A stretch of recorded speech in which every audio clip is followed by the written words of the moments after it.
Hi everyone. I think we're live on Facebook. I've gone live a little bit early just to welcome you. It's the first time I've done a workshop slightly later in the day, so we might have a different group here today. So looking forward to that. You're highly welcome. I also wanted to go live a little bit earlier just in case we had some new members with us. This might be your first shop success workshop, so you are welcome. I can see a few people joining. Hi, Lucy. Good to see you. Thanks for joining.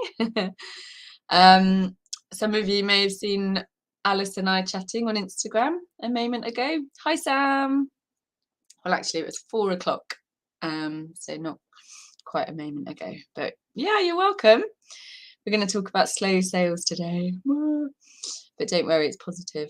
I'm just going to set up how I want this to look. Let me see. Hi everyone, welcome. As you know, I can't see you. I can just see your names on Facebook. So thank you for joining. We'll kick off, I think, and we'll see who joins. As usual, we want this to be an interactive workshop. For some in the UK, it's towards the end of the day. Perhaps you've had your dinner, perhaps that's waiting for you, but I'm grateful that you've joined. And hopefully for all of us, we'll be able to take away some practical ideas of things we can try if our sales feel a little bit sluggish right now. And we're going to reframe the idea of what it really means to be slow in our business. So hopefully it'll be a good one. We just wanted to kick off actually by saying that yeah, it's been so lovely since the membership opened again to see the existing members helping the new members. That's really lovely, helping people out, trying to find things. It might be that for this call we'll need your help with that. There might be some people wondering how they can access it. Hi Heather, welcome. So that would be great if you're able to do that. I can't do that from my side of this broadcast, so that would be very helpful. And for the new members, just so that you have it in your diary, there'll be a new members call for you on Tuesday, the 21st of June at 6 o'clock British summer time. It actually feels like summer today, so that's nice. Yeah, so that's to make you feel welcome. Hi, I'm not sure who said hello, lovely. I can't see your name, but thank you. Also, I have COVID, so I'm feeling slightly under par. So bear with tonight. I know it's going to be a nice workshop anyway. You guys always make it a really interactive space, so that's really good. So yeah, so today we've called this "What to Do When Sales Are Slow." It's another sort of clickbaity title. We always seem to come up with these quite broad subjects because what we love to see is how you guys really interpret the subject and where we can go with it and hopefully make it useful as well to you guys. Hi Sally, welcome. Really nice to meet you too. So I've put on here the image of a wave. I hope everyone can see that, because in the sort of description for this workshop, we were saying that in any business, there's ebbs and flows, right? We know that. Anyone that's been running a business for any length of time knows that there's ups and downs, ebbs and flows, pushes and pulls, you know. So we want to be reasonable with ourselves and what that really means. Hi, Fee. Good to see you. Thanks for being on the Instagram as well earlier. So with the shop success calls, for those of you who are new here, I'll just briefly explain the purpose of them.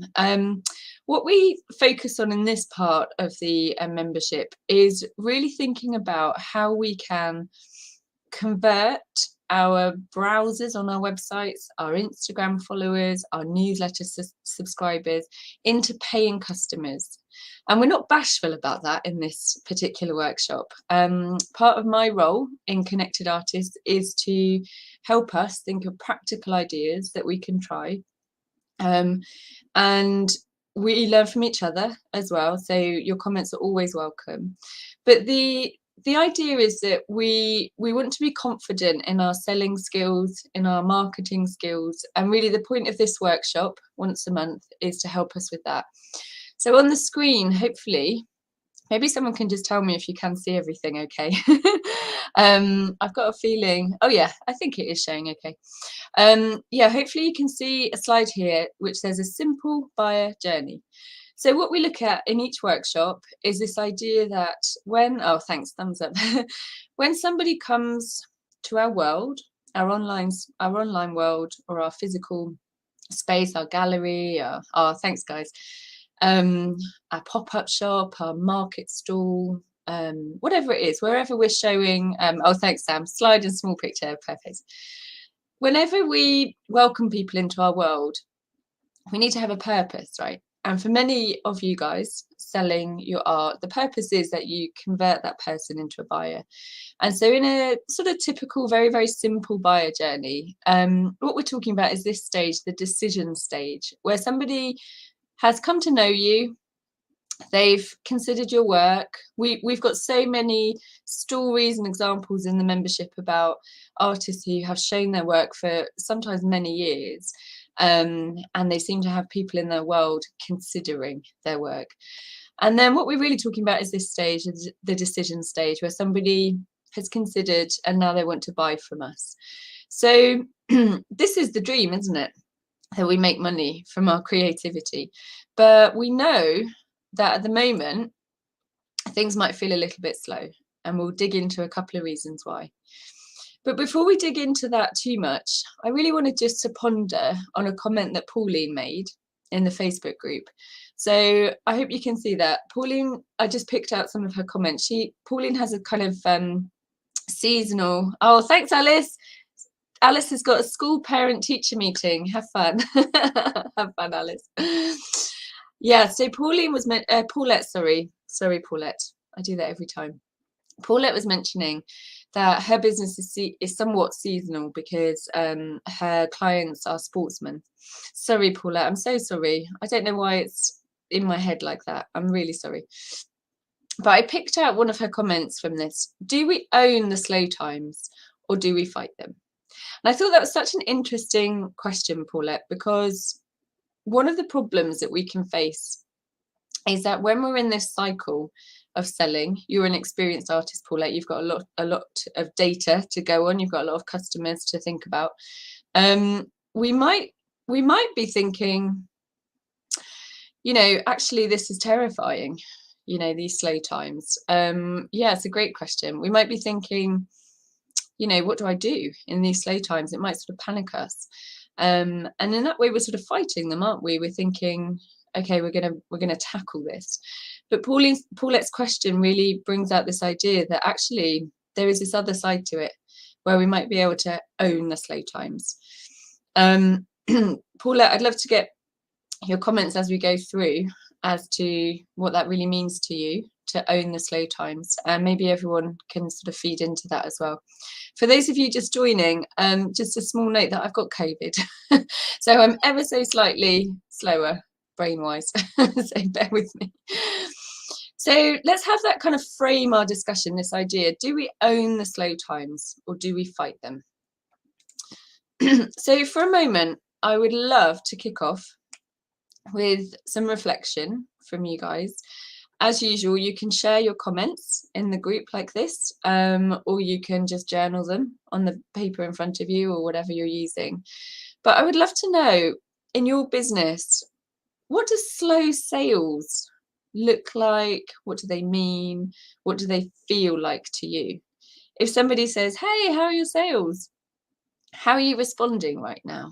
I would love to know if anyone feels like they can share in the comments. That would be really interesting. How do you feel when people ask you about your sales? Is it a bit triggering, or are you happy to discuss it further with them? Do you welcome a chat about the market that you're in? How do you feel? We'll wait for some comments. You know, for many people, slow sales can feel like a reflection on your ability. They can feel a reflection on your skills as an artist. You might start to question if you're doing the right thing. Yeah, Lucy's saying she feels a bit defeated. I've changed from portraits to abstracts, and sales are so slow. I feel like they don't like my new art. Yeah. So we'll look at that a bit, Lucy, actually, changing our styles. Paulette is expanding here on what she was meaning. I mean that we prepare for them and take the opportunity to do something else, or just make more art waiting for the sales to pick up. Fighting them is reacting by doing a sudden sale or trying to force sales, launching a giveaway, etc. Yeah, exactly. So we either kind of sit with that feeling or we do something about it.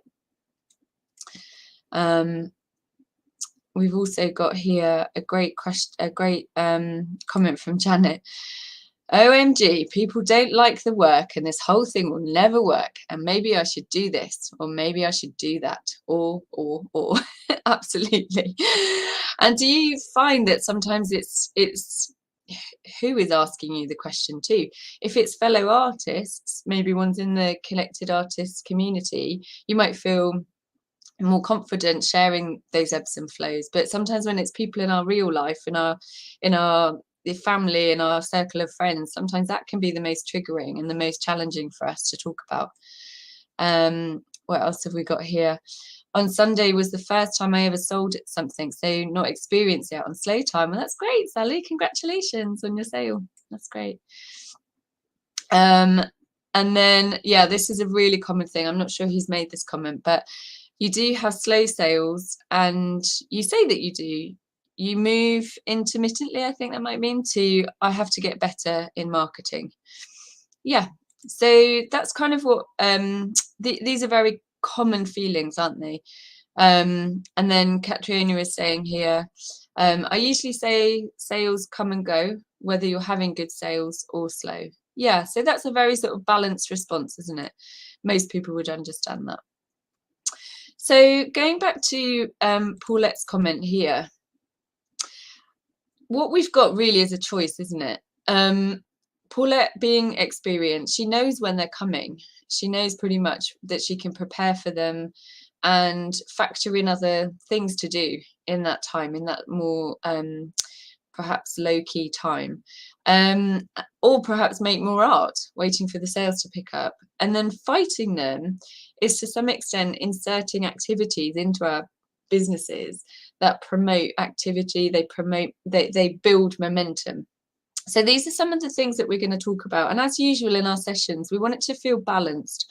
And we always want to make sure that you feel like it's applicable to your business. It's always got to be something that feels doable and practical in your business, within your capacity. Welcome from Calgary, Canada. Welcome to Calgary, Canada. Welcome. So what we're going to look at in the session today is why sales might be slow for you. And we're going to have some reality checks. So we'll get ready for that. Then we want to look at how to make good use of your time. And Paulette has touched on some of the things that she does for that. And then the final thing that we're going to look at is a little curveball. What can we learn from sloths? So one thing that we want to take away from this call is that going slowly is not necessarily a bad thing. And we'll look at that. We are all in different circumstances, but I'm sure you can agree that most of us are feeling a little more lackluster than perhaps a couple of years ago for good reasons. So we'll look at what we can learn from the sloth. So let's dig into this, why sales might be slow. Now, before I share my thoughts, I would love if you guys felt comfortable to share your ideas about why you think sales might be slow in your business right now. Maybe you can share some comments in the chat here. Excuse me.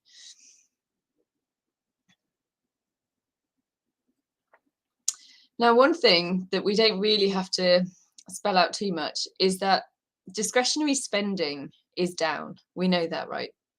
Interest rates, I think, went up today in the UK. So we know that financially people are in a different position than even a few months ago. So we've talked in other, inflation, Annie, yeah, that's right. So we've talked in other sessions about how we don't want to do other people's thinking for them. We don't want to tell people what is expensive, what is cheap. We don't want to tell people what is good value, because that's to some extent doing other people's thinking and making their choices for them. We know that selling art, especially original art, is a whole different ball game to selling lots and lots and lots of other products. So we need to be reasonable about the market in which we're working. Yeah, we've got some comments here about why sales might be slow. The world economic situation, post-COVID recovery, fuel and housing price increases, etc. Another idea here about why sales might be slow. Kate is sharing that she is very visible on social media, but perhaps she doesn't make it easy for people to buy from her or make easily bought products. Very interesting.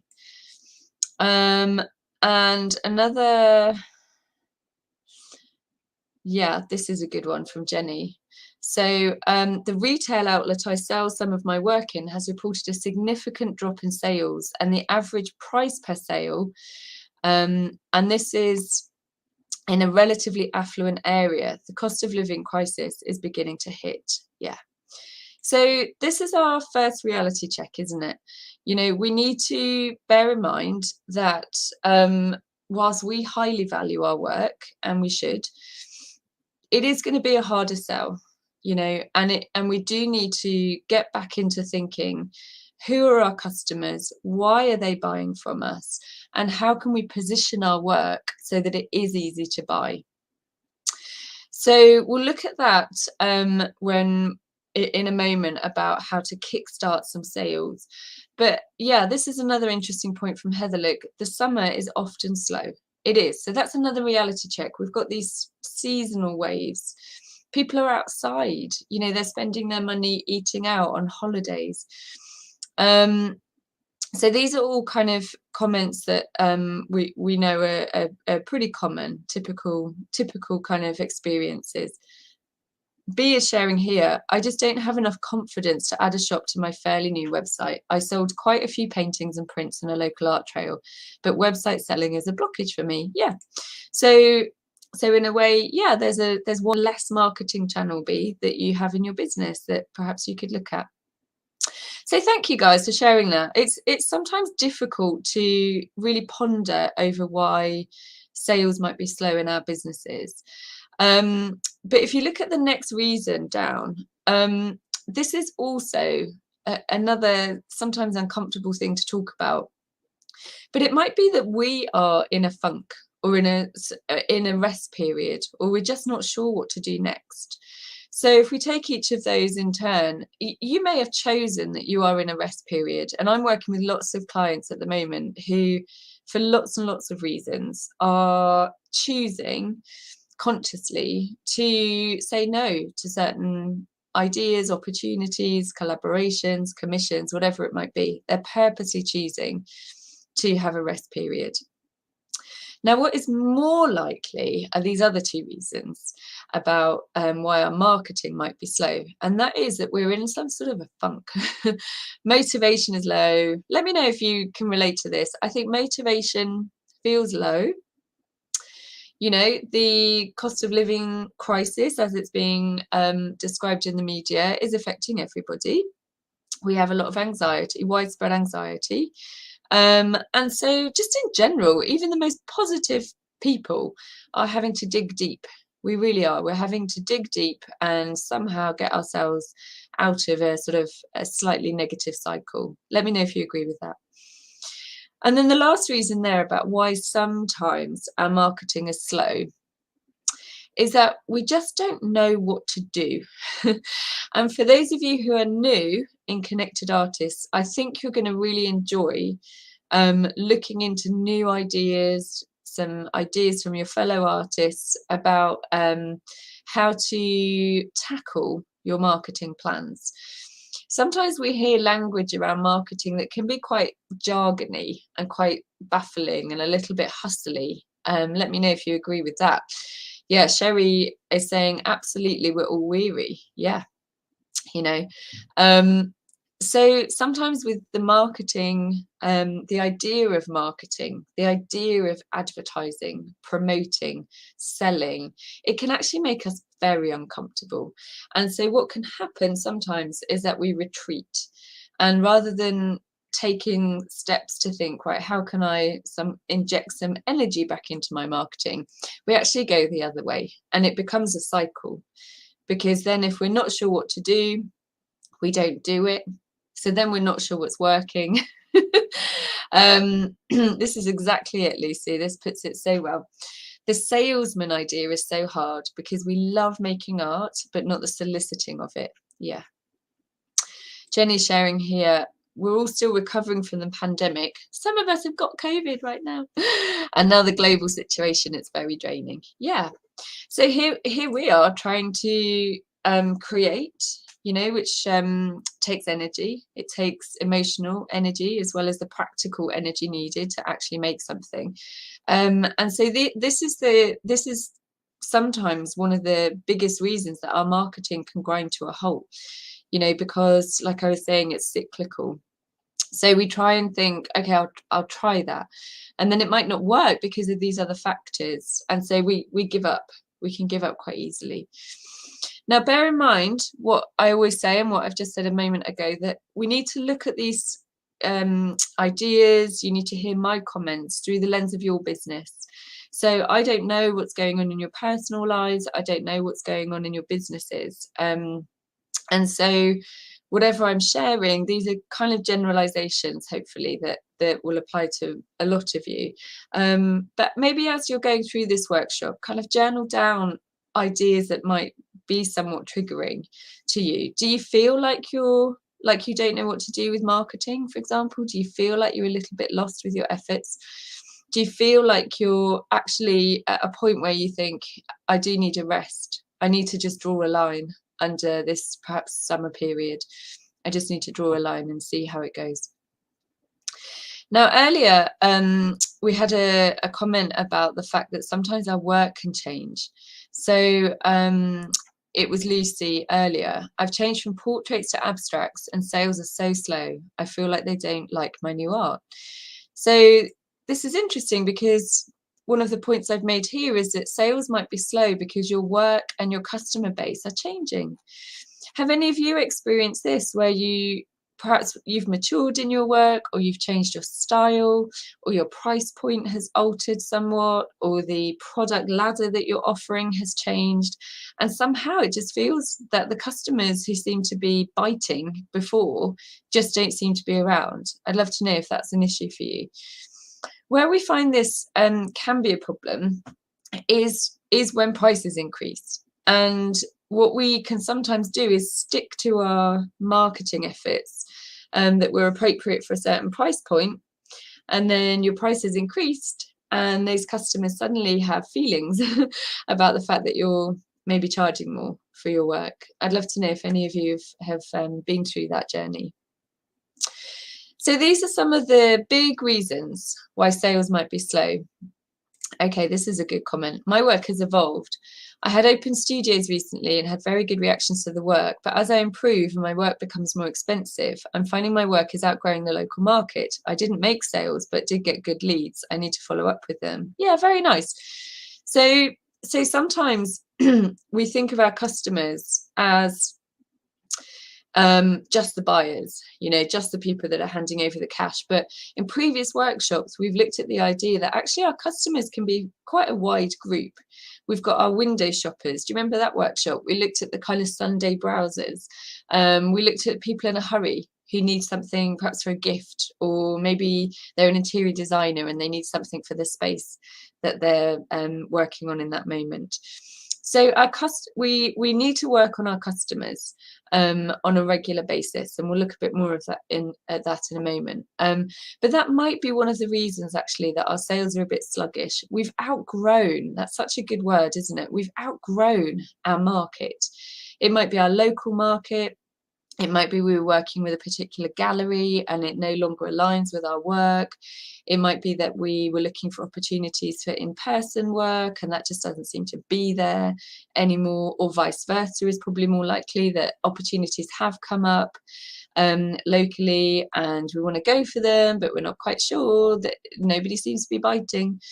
So these are all really interesting pieces, comments. Lucy, when I sold on Etsy at less prices, so cheaper, I sold more. I moved to my own online shop, raised prices after a successful art auction, and sales slowed. Yeah, it's really interesting. This is a good comment. I've been turtling for a long time, which is why I joined this group. I need motivation and support. For the last year, I've avoided posting on social media altogether. I became disenchanted with it because of the amount of work that seems to go into it. Yeah. So perhaps you're in this period of thinking you're in a bit of a funk, you're not quite sure what to do next. Yeah. So thank you guys for sharing. I know it's not always easy to talk about these things, but that's really interesting to hear the variety of comments.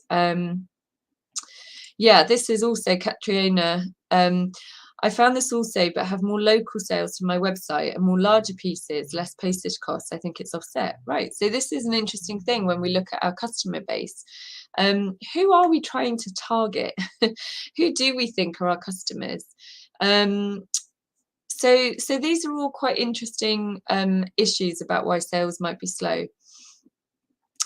Now let's think of some practical ideas that we can do when we hit a slow patch. And again, these are things that we can nibble on. These are not things that we have to attack immediately. These are not things that you can end the call and kind of just do. These have to be woven in to the marketing of your business. And they have to be coming along at a time that feels good for you, like you can give them your attention. So some ideas that I came up with, and I'd love to know your ideas, for those of you who have experienced this, is one of the first things that I would recommend is if you do have a website of your own, or an Etsy site, or a folksy site, some kind of online presence where people can buy from you, take a moment to review it, to audit it. For example, you might ask questions like, is it user-friendly? And is it easy for a customer to actually buy from you? Remember earlier we had a comment that maybe it isn't easy actually for somebody to buy from you. On the Instagram chat that Alice and I had earlier, somebody asked a question about having a landing page or a brochure that directs people to Instagram.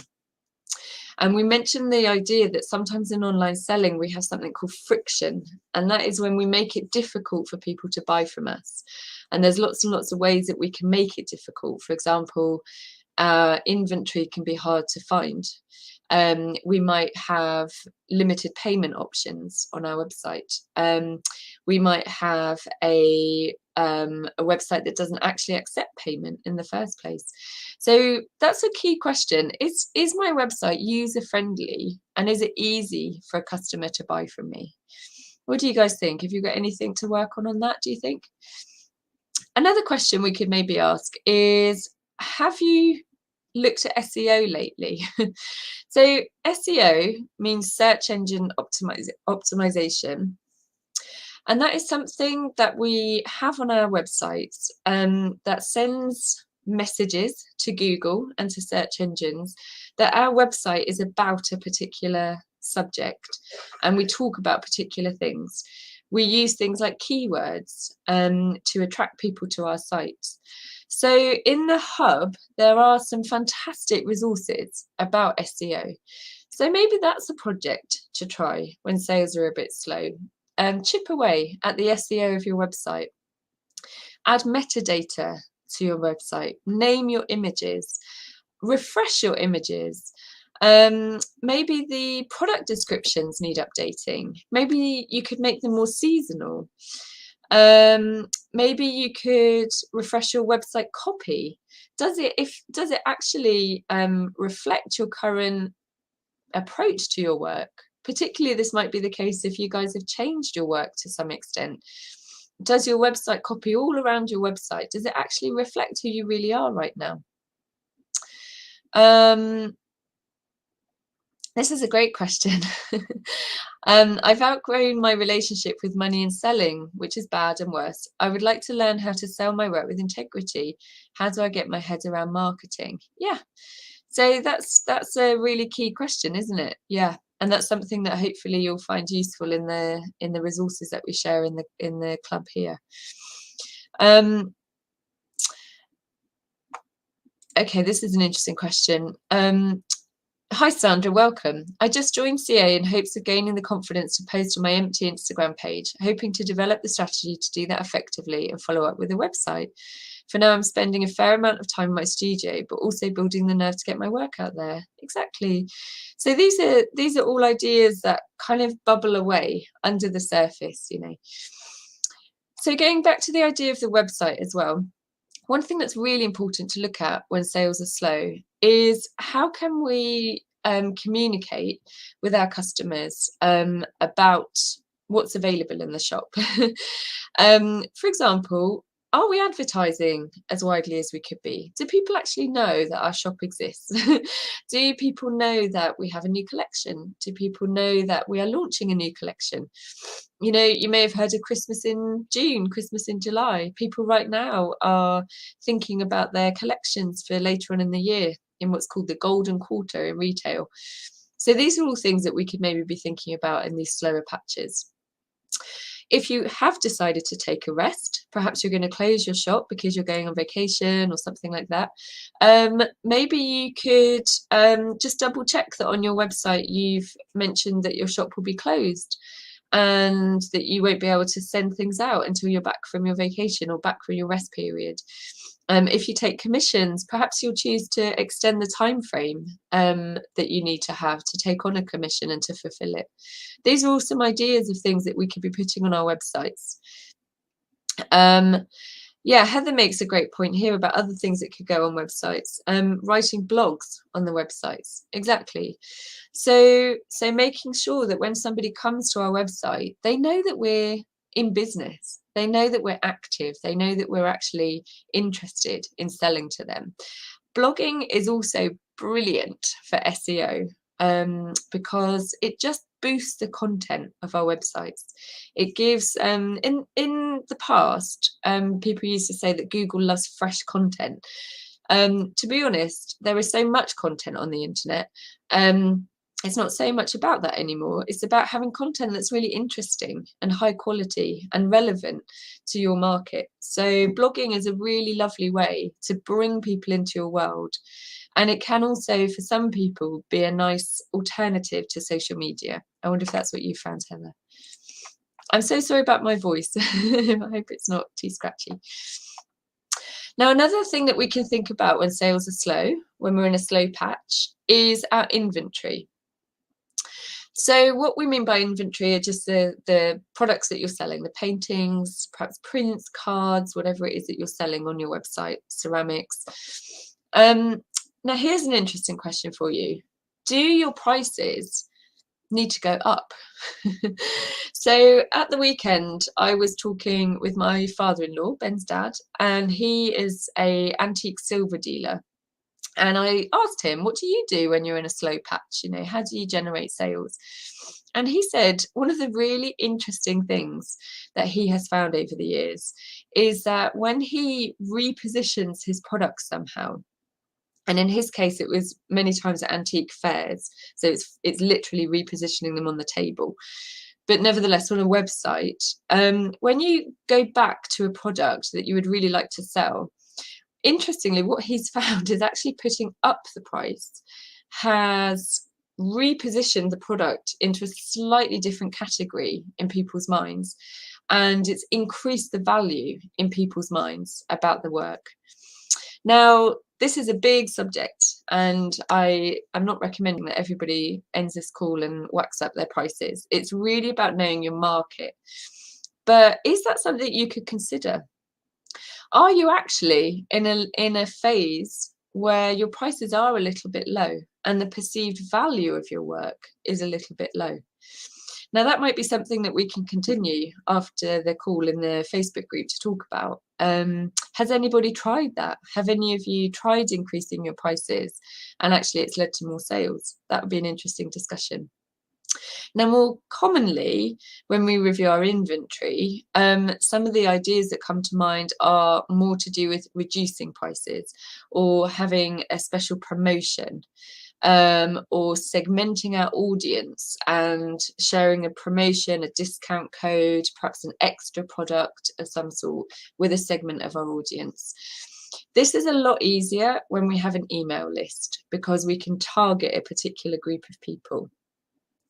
But it might be that we try to avoid putting things on sale for a long period of time. We might actually find it beneficial to create some time-bound promotions, and that might kickstart some sales for us. Have any of you tried that?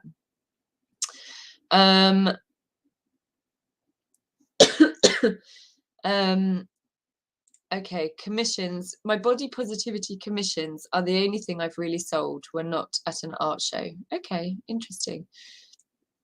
Interesting. I wonder why you think that might be, Kate. Now, another idea is when we look again at our marketing channels, have we looked at ways of promoting things, displaying things, photographing things slightly differently? Have we refreshed and revitalized our inventory in some way? It can really help to think about running an actual gallery or a shop. I often say this, that if you go into your favorite shop over and over and over again, and they never change anything around, you might have some sort of loyalty towards that shop. You might pop in because you know that they have nice stuff, but the experience of shopping there becomes a little bit dull and predictable. We need to translate that into the online space, and we need to think of ways to keep our audience engaged somehow with what we're doing. And some ways to do that are to refresh our imagery.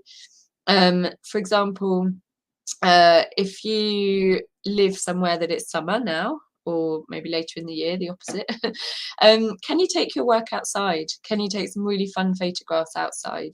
Can you get creative with your product photography?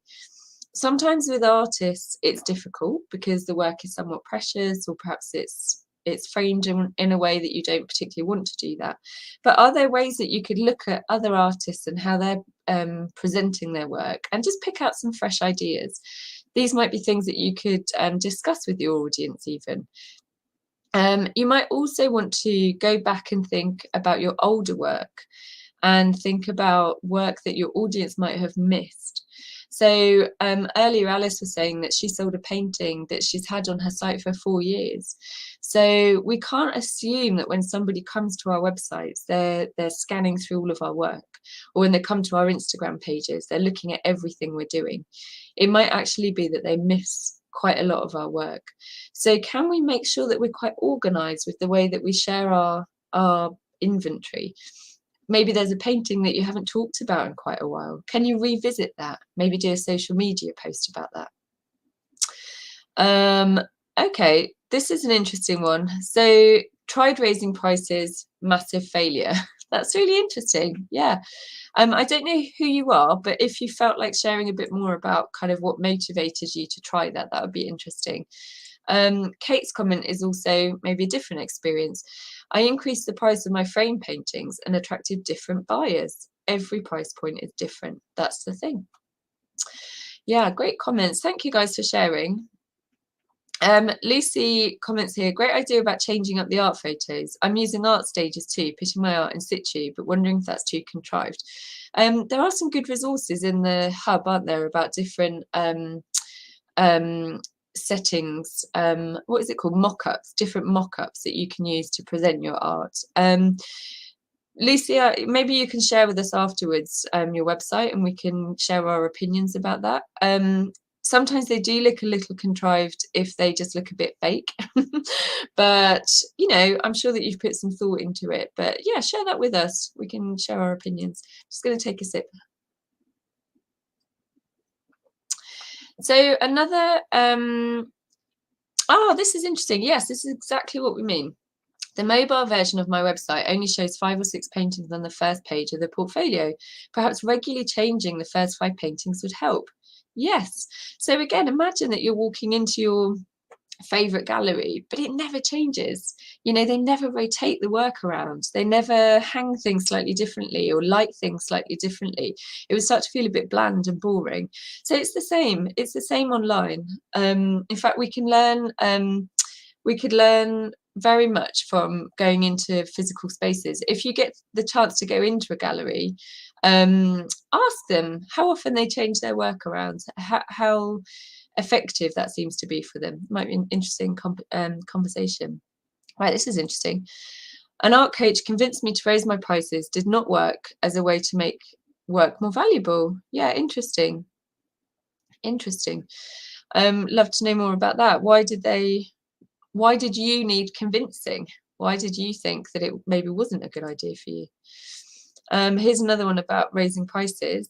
I was told once, a gallery I showed in all the time, that I had to raise my prices. Again, their point was that people value the art more at a higher price. It can be. So what we're really touching on here again is knowing your market. Another popular thing that we see online a lot is to kind of charge your worth or increase your prices regularly. You know, if you've been doing this for 6 months, you should be doubling it. All these kinds of ideas. We really have to be circumspect about what's going to work in our businesses. You need to know, for example, in Carol's case, she was working in a particular gallery. They probably knew who was popping into that gallery.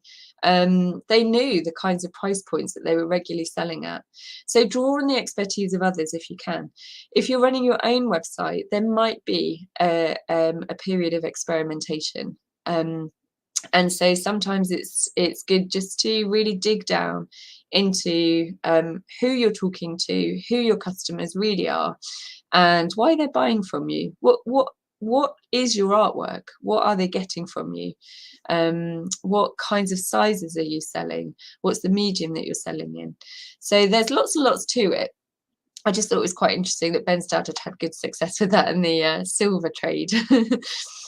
Now, another interesting thing is going back to this idea of marketing. So again, this is a jargon-free zone here in Connected Artists. We want to make sure that we all understand what we mean by marketing.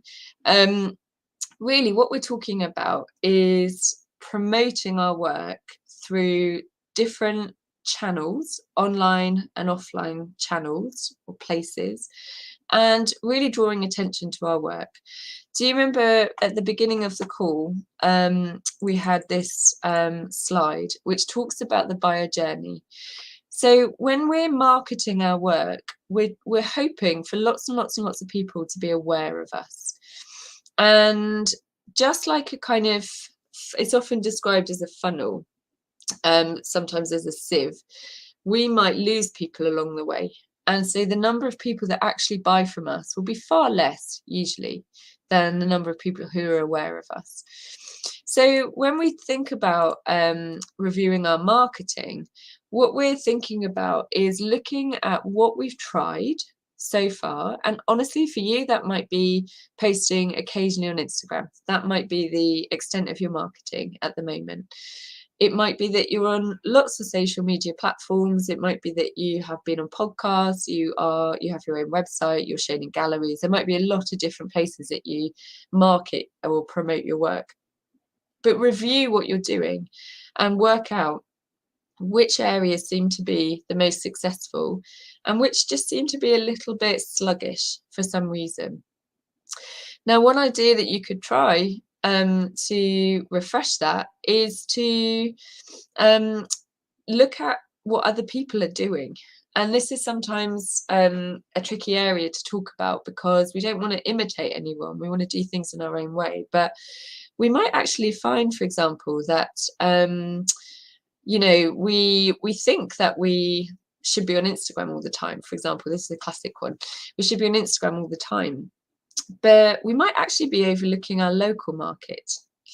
We might be spending a long time researching hashtags that are seen by millions of people. But actually, there's people down the road from us who don't even know that we're artists. So look at what you're doing, look at what others are doing, and how they seem to successfully market their businesses. And obviously, you're in Connected Artists, so we've got lots and lots of ideas about how to do it. This is such an interesting one, Carol. Okay, so this is the gallery, I guess, right? So the gallery warned her about a bag lady that would speak to her and that she should be nice to. Evidently, she was worth millions and bought a lot of art. Who knew? I had a similar experience with a lord where his wax jacket was covered in holes, and I was selling very nice property in Kent, in England, and I had no idea who he was. But actually, he owns half of Kent. So sometimes we can make assumptions about people, you know, completely unfairly, obviously. And this is where talking to, in this case, the gallery owners, is so beneficial. The online space is a democratic space, if you think about it. So we don't know who's browsing our websites. We don't know. It's exciting in that way. Okay, this is a great comment. I've been advised by an art coach to increase the range of my prices, to have cheaper pieces at £100 to £200 and more expensive special ones at £3,000 to £5,000. That increases the range of customers you can appeal to. So this is a great idea. We're looking at our product ladders, it's sometimes called. This awareness stage, how are we getting people aware of us? How are we losing them? Is it because we don't have anything for sale under £3,000, for example? You are, of course, going to limit your market. Now, there's lots of resources about making prints, the pros and cons, cards, the pros and cons, limited editions, pros and cons. So it's another big subject, but that's a really interesting bit of feedback. Yeah, galleries are really sluggish, yeah, of course, because they haven't got perhaps the footfall that they had. Depending on your price point, you know, people aren't maybe investing in lower price art at the moment. We know that super top level doesn't experience the same kind of fluctuations that lower down the market does. We know that that's how it works. Okay, so other ideas are to think about your customer again. Have an empathetic approach to your customer. So we've discussed in this call all the reasons that we're tired and we're anxious and we're exhausted. Well, guess what? So is your customer. So try, if you can, not to project onto your customer. If that feels okay to you, try and position yourself as somebody that has great things to share.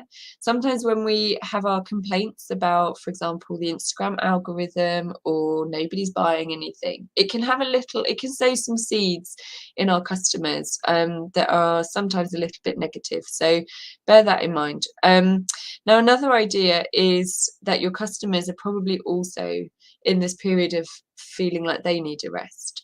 So can we alter our marketing message if we actually veer towards the more confident side of selling? Can we temper that slightly over the summer? Try and match their mood. Now, the last point there that I wanted to highlight was this idea of getting offline and meeting people in real life. So introverts say hello. I'm quite introverted. I don't love the idea of meeting people in real life, but we do know that actually these kind of more relaxed conversations can often lead to sales. We've had some great feedback in the group about how that can be the case. So, for example, you might be traveling. Can you take your little postcards? Can you take some sort of promotional materials that direct people back to your website? Can you make use of QR codes? You might find that having a chat with somebody who buys art for the hotel you're staying at could lead to some interesting ideas. You might find also that there's events right on your doorstep that perhaps in the past you felt like you didn't have capacity to do, but maybe you could try this year just to generate some sales. So there's lots and lots of ideas that we could be trying. Again, think about what is practical in your business. Is everyone still with me? Coming up towards the end of the session. I do want to highlight something that I find quite interesting, which is this idea that sometimes we hear this idea of kind of radical rest or slow business, slow marketing, and it has the connotation sometimes of being a little bit lazy, can't be bothered, you know, can't people just come and find me? So I've been doing a bit of research into this, and I've been thinking, why do we sometimes have those perceptions? Oh, thank you. You're still with me. Thanks, Kate. Why do we have these perceptions of slowness? And bizarrely, I came across an article about the sloth. Ben thinks you say it's sloth, but I think it's sloth. But one of the interesting articles I came across was saying that going slowly goes against the hustle culture that we're so used to. Now, I know many of you watching are from North America. I used to live in New York, and I've never seen such a hustly culture. I've also lived in London, very busy, hustly. You sort of expect that in the cities. But what we can fall into sometimes is this trap, this web of thinking that we have to keep up all the time. We have to just keep going, keep going. And actually, the sloth is, in contrast, someone that is very connected to itself. So when you think of our beloved sloth here, they actually hang about in nature all day long, don't they? They're super slow. Apparently they travel just 41 yards a day through trees. It's oh, don't worry about being late, you can watch the replay. Yeah, apparently a sloth spends its entire day eating and digesting leaves. And they have been on the earth for about 40 million years, 40 to 60 million years, according to my sources. So what's the point of all of this? Well, they've endured. They're resilient. They have found a way to go at a pace that suits them. And in fact, what I was reading was that they are so slow that they're actually not detected by predators. And that's one of the reasons that they survived. Oh, that's interesting. Yes, interesting. Apparently, sloths are really fast swimmers. So maybe we'll have more luck if we try something new and unexpected. Love that. I'm glad you're with me on the sloth thing. So with the with the sloths, they apparently, I'm just going to read it. They in the Panama forest, they took up 1/4 of the mammalian biomass. So that's interesting. So here we have these animals that don't really seem to do that much, and yet they're one of the most calm, resilient, different animals. They hang upside down all day long. They're also sustainable, which I found a really interesting idea with our businesses. They found ways to save energy for the things that really matter. So that's interesting, isn't it? So in our businesses, what is it in our businesses that really matter? What is it that we can enjoy and embrace and be mindfully connected with? Yeah, Paulette's saying embrace the slow times. Exactly. Goes back to your initial comment, Paulette, right? So I just kind of thought that I would bring that in because sometimes we, particularly when we're in memberships like this, we can fall into this idea of comparing ourselves with others. We've got lots of new members joining us. We want to make sure that our pace is always right for us.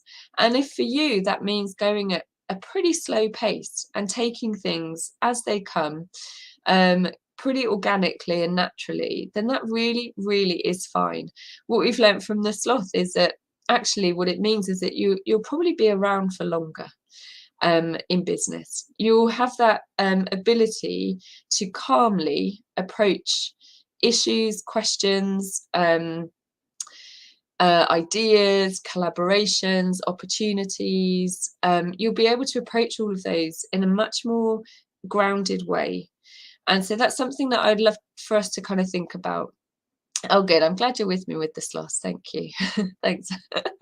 Wasn't sure how that was going to go. So the action ideas from today's session, I think it's been a bit of a different session today. I don't really know what you were expecting, but sometimes I think when we think about slow sales, We think about, oh, Stuart, sorry, I just have to read this from Stuart. Oh, thanks. Oh, I didn't. Okay. You're a curious exploring sloth. That's the bit that I wanted to mention. A curious exploring sloth. That's great, Stuart.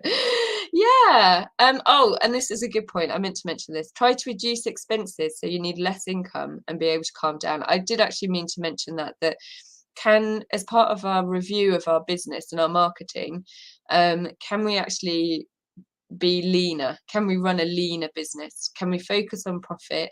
Can we ditch things that we're not using? Do you have memberships? Do you have subscriptions? Do you use apps on Instagram that every month £2.29 is going out, $3 is going out of your account? Do you really need them? Can you actually ditch a lot of stuff? Think of the sloth. They just have their tree and their leaves and they're perfectly content.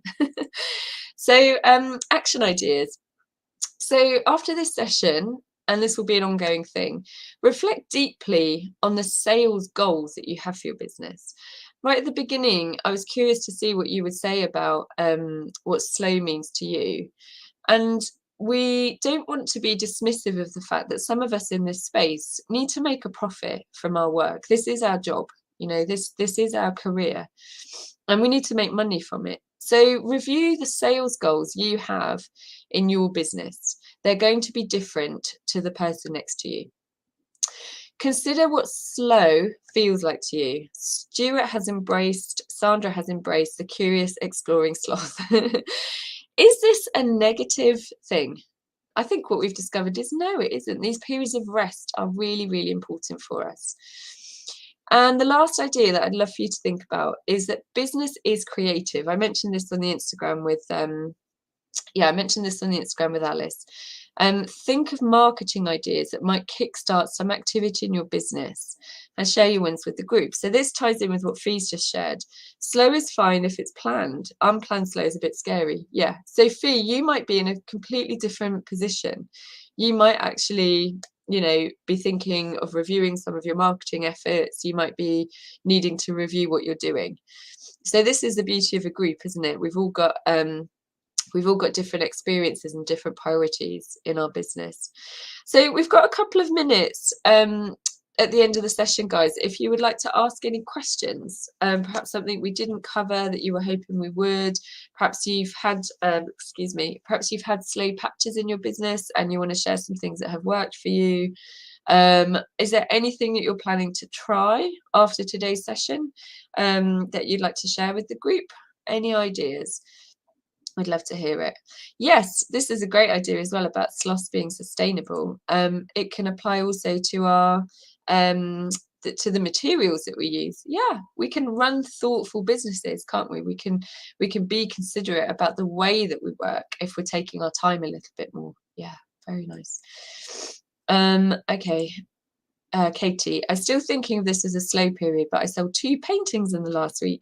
I need to see that as a potential new start, not an anomaly. Very nice, Katie. Yeah, nice reframe, a potential new start. Yes, momentum.